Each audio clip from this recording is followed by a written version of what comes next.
Bienvenidos a este nuevo episodio del Espacio Digital de Frente con Óscar Ortiz.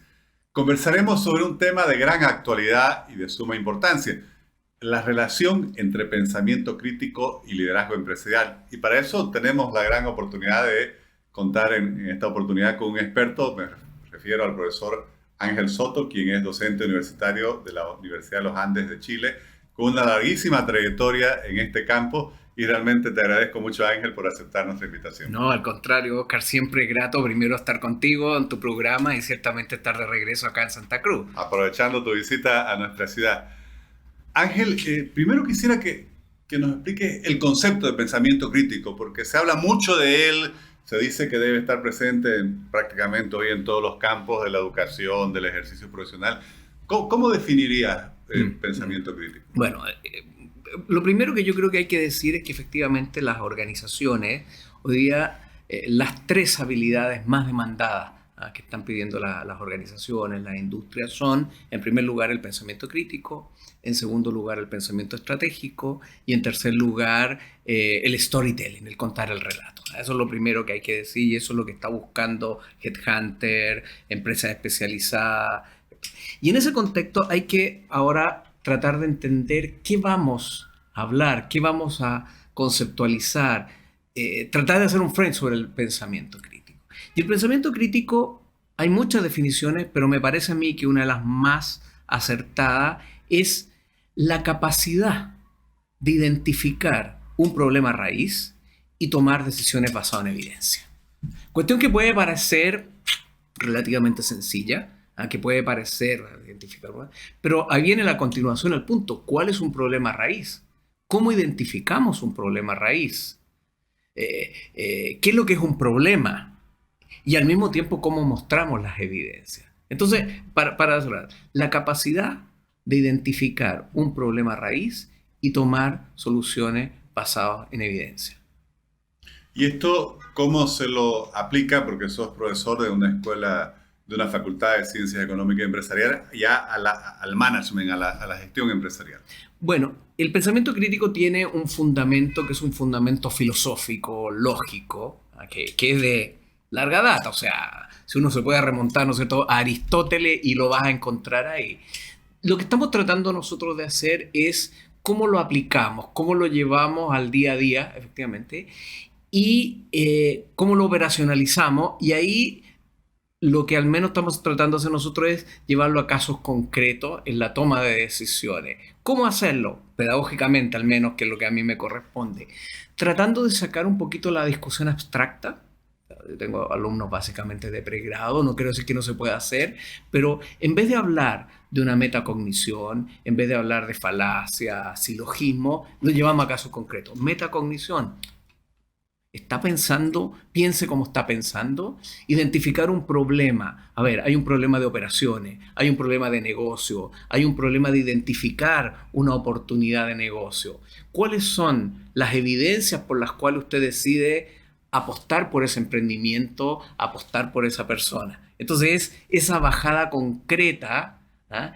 Y tratando de dejar en un segundo momento la discusión filosófica, lógica, que siempre está presente. O sea, en eso es fundamental.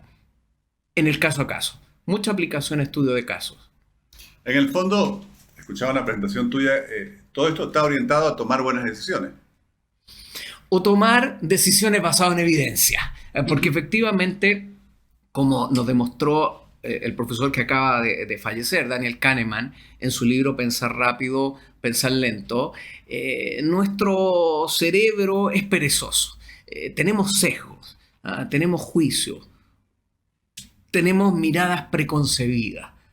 Entonces, y muchas veces tomamos decisiones basadas en esos prejuicios, basadas en esas sospechas, en esos instintos, que puede ser, o sea, esto no quiere decir que del todo lo vamos a erradicar, pero que por lo menos la toma de decisiones que se hagan, en este caso, ¿no?, esté basada en evidencia. Y eso nos va a llevar a pensar en cómo estamos manejando la data, cómo estamos administrando, gestionando el conocimiento, nos cuestionamos la data que estamos utilizando.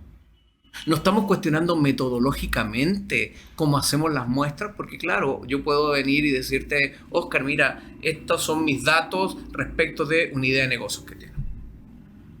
Pero naturalmente tendemos por nuestros prejuicios, por nuestra mirada del mundo, incluso a asociarnos a buscar determinadas pruebas que refuercen lo que nosotros creemos. Entonces, en el pensamiento crítico está en cómo mostramos los argumentos con los contraargumentos. Estamos considerando otros puntos de vista. Si yo tengo una idea de negocio y realmente estoy convencido, pero en un momento he parado y he considerado al que me dice, mira, tu idea de negocio es lo más malo que hay.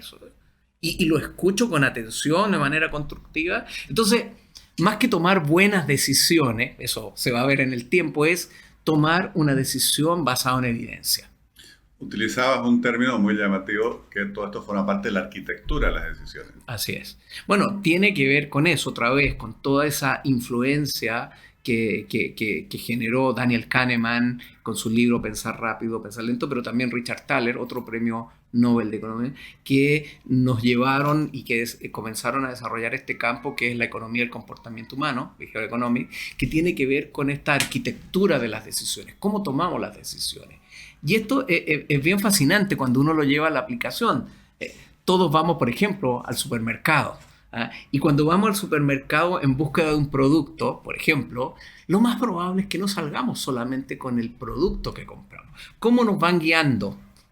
¿Cómo nos van haciendo tomar desde una bebida, desde un dulce? Bueno, lo va colocando. O también cómo nos dan pequeños empujones, que es lo que dice Thaler, para tomar decisiones que nos pueden mejorar nuestra calidad de vida, nuestra salud, etc. Lo importante en ese concepto es que esa arquitectura de las decisiones, que esos empujones que te ayudan a tomar decisiones, primero, no tengan un costo económico alto, o sea, no se puede pagar por esto, que no tengan un costo político también, y lo otro es que mantengan la libertad de elegir.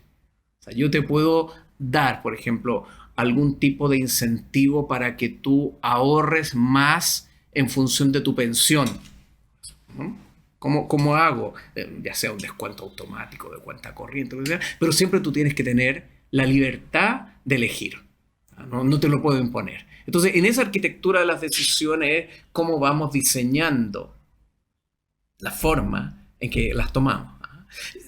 Teniendo siempre a la mente una cosa, y eso otra vez, y por eso es clave el pensamiento crítico, que los seres humanos no somos tan racionales en nuestras tomas de decisiones como a veces creemos. Nos dejamos llevar por todos estos sesgos, juicios, prejuicios determinantes. Cuando diste tu conferencia en la Universidad Católica, alguien te preguntaba, bueno, y si pensamiento crítico es sinónimo de tomar decisiones basadas en evidencia, decían, ¿y dónde queda la intuición del empresario? Esa experiencia en base a la cual él toma decisiones. Eso te decían, hay que dejarlo a un lado y sustituirlo por esta forma. La respuesta es de escuela de negocios, depende. Depende. Pero dicho eso, yo creo que al contrario, esa experiencia del empresario es una evidencia. O sea, una de las cosas que nosotros tenemos que valorar en América Latina respecto de nuestros emprendedores es valorar, por ejemplo, cuando a un emprendedor le va mal. Si el caso de que cuando a un emprendedor le va bien, no le va bien a la primera. Hay toda una historia de fracaso, de frustraciones. Eso también, creo yo, Oscar, que es parte de esa evidencia de saber que, oye, si yo me quiero meter en un negocio, tengo que conocer el negocio, entender el negocio. No es cosa de tomar una idea. Es parte también de esa evidencia, uno. Pero lo otro, y ahí viene, somos seres humanos. Y una de las cosas también fantásticas que tiene el emprendimiento es que, perfecto, yo puedo tener toda la evidencia, pero también está ese elemento de la intuición. Un emprendedor sabe que finalmente no va a tener todas las variables controladas. O sea, tiene que haber una cuota de riesgo. El punto es cómo vamos controlando un poco ese riesgo, pero ciertamente, o sea, el emprendedor es el que ve más allá, que finalmente, incluso a pesar de lo que le están diciendo, los argumentos, los contraargumentos, se lanza. Bien, pero ya hizo el ejercicio, tiene conciencia de lo que puede pasar. Es más, muchas veces cuando uno empieza a mirar historias de emprendedores, es precisamente le dijeron, no, está loco, esa idea no va a ninguna parte, va a ser un desastre. Bueno, pero le echó para adelante. Hizo, Oscar, el proceso metodológico de la toma de decisiones. ¿Y cuál es la responsabilidad que tiene el líder empresarial en cuanto a inculcar el pensamiento crítico en la cultura organizacional? Yo creo que eso es fundamental y tú lo dices bien. Esa es una responsabilidad, creo yo, que en este caso a nivel de las organizaciones es top-down, o sea, viene desde arriba. Uno como líder empresarial tiene que crear la confianza, la cultura al interior de la empresa, que haya oportunidad. Primero, por ejemplo, para opinar distinto. Cosa que puede parecer tan obvia, pero que no es tan obvia. Hoy, en el reinado de lo políticamente correcto, en todo tipo de cosas, la gente no se atreve mucho a discrepar. Más bien, como Thaler tiene en su libro Un pequeño empujón, un capítulo que dice dejarse llevar por el rebaño. ¿Cómo yo, líder empresarial, líder de una organización, de lo que sea, permito que mis colaboradores que están conmigo manifiesten una opinión distinta a la mía, a lo de la organización? Pensar en cómo estamos pensando. Tiene una alta responsabilidad. Un pensamiento crítico que creo yo no solamente tiene que estar instalado en el nivel del directorio, sino que en todos los niveles, incluso hasta el más bajo que pueda haber. Pero sí tiene que venir desde arriba, generar la confianza, no sancionar, no castigar, al contrario, incentivar. Muchas empresas hoy lo que están haciendo, están dejando espacio para que usted crea su proyecto, piense distinto, arriésguese. Ciertamente, Oscar, en un contexto controlado, o sea, tiene que haber, ¿no es cierto?, un tema de presupuesto y estas cosas, estamos hablando de empresas.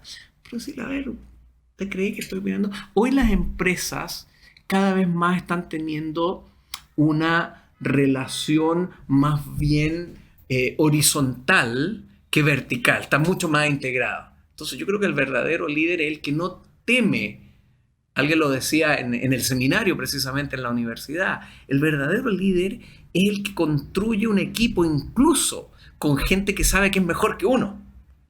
Fantástico, te va aportando, te va generando, te va agregando valor a tu tema de decisiones. Pero tiene que venir desde arriba, hay que tener una conciencia, hay que atreverse. Y como profesor de una escuela de negocio, en el ámbito del liderazgo empresarial, ¿se puede cultivar, desarrollar el pensamiento crítico? ¿Cómo se lo logra? Bueno, yo creo que esa es la buena noticia, Oscar, que el pensamiento crítico es una habilidad que se desarrolla. Ojalá uno la pudiera empezar a desarrollar desde la más temprana edad, ojalá desde lo más pequeño, desde cuando recién están entrando al colegio y que se fueran desarrollando. En los colegios, no siempre es posible, pero entonces pero es una habilidad que se va desarrollando a través de la ejercitación, a través del estudio de casos, a través de ir aplicando, ya sea en las materias que enseñamos o estudiamos, y la gracia que también tiene es que va cambiando. Yo tengo y tantos años, seguramente mi forma de pensar hoy es distinta a la que tenía hace 10, 15, no sé cómo va a ser la del futuro. Entonces ciertamente va cambiando, va evolucionando, se va desarrollando, va uno siendo capaz de pensar y repensar. Entonces es una habilidad que se va desarrollando. Nosotros en la universidad, al menos en la facultad donde estoy yo, lo que hacemos lo tenemos incorporado en el primer semestre de la carrera, y a partir de ahí tratamos de alguna manera de irlo integrando en el currículum, cosa que cuando estén ya a las puertas de entrar al mercado laboral ya lo tengan un poquito más desarrollado, y eso va apoyando en un trabajo integrado con la currícula, talleres de inserción laboral, o sea, tiene que ser transversal. Quisiera aprovechar que has mencionado varias veces a Kahneman y a Thaler, dos premios Nobel de Economía. Kahneman en realidad el primer no economista, en realidad era psicólogo, ¿no?, que ganaron el premio Nobel de Economía, que desarrollaron una nueva escuela dentro del pensamiento económico, que es la economía del comportamiento conductual, como se le dice en español. Entiendo que sos seguidor también o investigás esta escuela. ¿Qué destacarías del aporte de Kahneman y de Thaler? Tenemos 2 programas más, ¿o no? Sí, o sea que... No, mira. Porque además se ha dado el hecho de que Kahneman falleció hace poco y se ha escrito sobre él, ¿no? Se ha escrito mucho. Estos fines de semana han salido varios obituarios sobre Daniel Kahneman. Y yo creo, dicho en corto, primero invitar a quienes nos están escuchando o viendo que miren el libro de Pensar rápido o Pensar lento de Daniel Kahneman. Hoy decía algunos medios por ahí que estuve mirando, hoy es casi el equivalente, no sé, cada uno, o sea, es casi como la riqueza de las naciones de Adam Smith, a ese nivel lo colocaba dentro de su aporte. Pero yo creo que lo interesante que tiene es que la economía, dice un obituario de Financial Times, usualmente fue una disciplina que invadió, lo dice, es una disciplina imperialista que entró hacia otros campos. Yo lo vi cuando estudiaba ciencia política, cómo los economistas entraron al ámbito de la ciencia política y generaron instrumentos, herramientas más para las políticas públicas. Perfecto. En cambio, lo que hace Kahneman es al revés. Él va desde la psicología a la economía. Y a partir de eso nos abre todo un mundo, porque vuelvo al punto, nos dice que los seres humanos tomamos decisiones, pero que no somos tan racionales en esas decisiones. Entonces nos conecta con la neurología, la neurociencia, por ejemplo. ¿Qué es lo que está pasando dentro de nuestro cerebro cuando compramos? Cuando tomamos decisiones. Cosas que uno ve, por ejemplo, todos sabemos que uno no tiene que ir a un supermercado con hambre. Porque si usted va a un supermercado con hambre, seguramente se va a tentar y va a comprar un montón de otras cosas. ¿Qué ocurre? Se está medido cuando usted en la noche está desvelado y se mete, por ejemplo, a una plataforma de estas de e-commerce. Está medido cómo puede comprar, ¿no es cierto?, de una manera temperamental.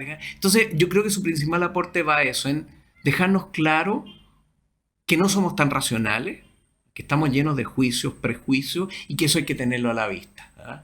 Y eso ya nos conecta con todo otro mundo. Yo estaba leyendo hace poco un libro sobre la dopamina, ¿verdad? Bueno, oye, qué interesante.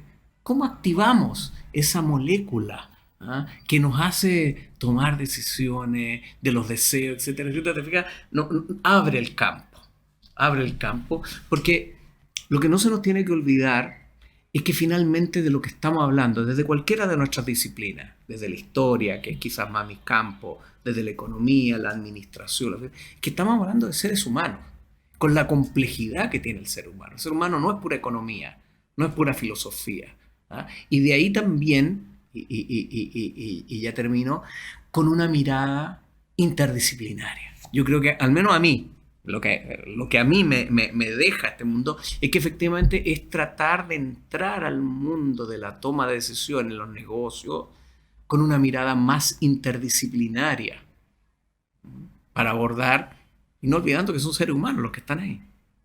Bueno, y yo creo que eso es fundamental, ¿no? Porque uno dice, bueno, ¿y todo esto cómo se asienta en la realidad? Pero claro, si uno entiende cómo toman sus decisiones las personas para consumir, para tomar un préstamo, para realizar una inversión, claramente puede dirigir mejor todas las estrategias de la empresa para llegar a ellos o para buscar desarrollar algún producto o servicio que satisfaga sus necesidades. Bueno, y ahí estaba el valor también que tiene hoy el pensamiento crítico. O sea, frente, por ejemplo, a la inteligencia artificial, es fantástico el pensamiento crítico frente a estas plataformas, no sé, la más conocida, ChatGPT.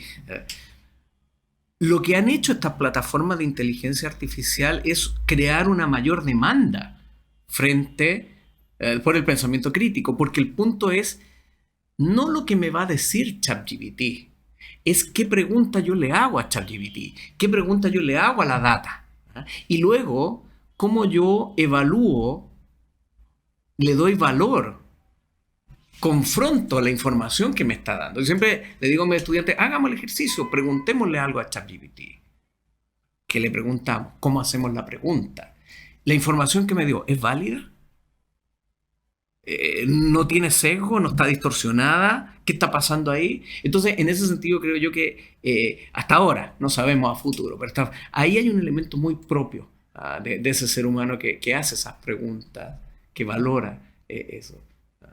Ahí está, creo yo, lo que le agrega valor.